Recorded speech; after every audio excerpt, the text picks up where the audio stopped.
इब्राहीम अलैहिस्सलाम को जब आग में डाला गया और अल्लाह ताला ने उनको आग से जिंदा सलामत बाहर निकाला, तो फिर उन्होंने हिजरत फरमाई और मिस्र गए। मिस्र का जो बादशाह था वो हर आने वाली औरत को जबरदस्ती एक रात अपने कमरे में रखता था। तो उसने हजरत सारा अलैहिस्सलाम को भी कब्जा करके अपने कमरे में रखा। जो ही हाथ बढ़ाता उसका हाथ सूख जाता, पीछे करता तो ठीक हो जाता, फिर ऐसे हाथ बढ़ाता सूख जाता, फिर पीछे करता ठीक हो जाता। तो उसने कहा ये तो कोई और ही बात है। तो उसने अपनी बेटी हजरत हाजरा वो इब्राहीम अलैहिस्सलाम के निकाह में दे दी। इब्राहीम अलैहिस्सलाम उस वक्त 70 से ऊपर जा चुके थे और हजरत हाजरा 20-22 साल की थी। ये 3 अफराद का काफिला हिजरत करके फलस्तीन पहुंचा और इब्राहीम अलैहिस्सलाम की उम्र गुजर गई। रब्बे हबली मिनस सालिहीन, या अल्लाह कोई नेक बच्चा दे, या अल्लाह कोई नेक बच्चा दे।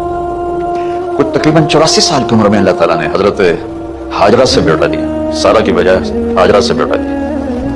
अल्लाह की हिकमत थी, अल्लाह भी यही चाह रहे थे। तो हजरत सारा को बड़ी तकलीफ होने लगी, कहने कि इस बच्चे को मुझसे दूर करो, इस बच्चे को मुझसे दूर करो, मैं देख नहीं सकता। तो जिब्रील आए कि अल्लाह ताला भी फरमा रहे हैं कि इसे यहाँ से दूर करो। या कहाँ ले जाऊं? का ये हम बताएं कहाँ ले जाना है। तो जिब्रील इंसानी शक्ल में ऊंट पे सवार होकर तशरीफ लाए और पीछे हजरत इब्राहीम अलैहिस्सलाम अपनी ऊंटनी पर, बच्चा बेगम, और आगे जिब्रील रहबर के तौर पर। चलते चलते चलते चलते 1 महीना का सफर करने के बाद जब वो इलाका शुरू हुआ जहां काले पहाड़, काले पत्थर, कोई पत्ता नहीं सब्जे का और कोई निशान नहीं पानी का, वहां से चलते चलते चलते पहाड़ों के अंदर एक वादी सी आई।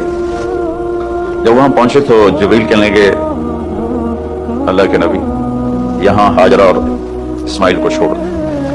जब वो आग में जा रहे थे ना इब्राहीम अलैहिस्सलाम, तो एक लफ्ज नहीं बोले, लेकिन जब जिब्रील ने कहा यहाँ छोड़ दें तो एकदम बोले यहाँ कैसे छोड़ दूं, यहाँ तो कुछ भी नहीं है, ये कैसे रहेंगे? कहा ये आपके रब की मंशा है, यहाँ अल्लाह का घर बनेगा, यहाँ इस बच्चे की नस्ल से एक आखिरी नबी पैदा होगा जो पूरे आलम को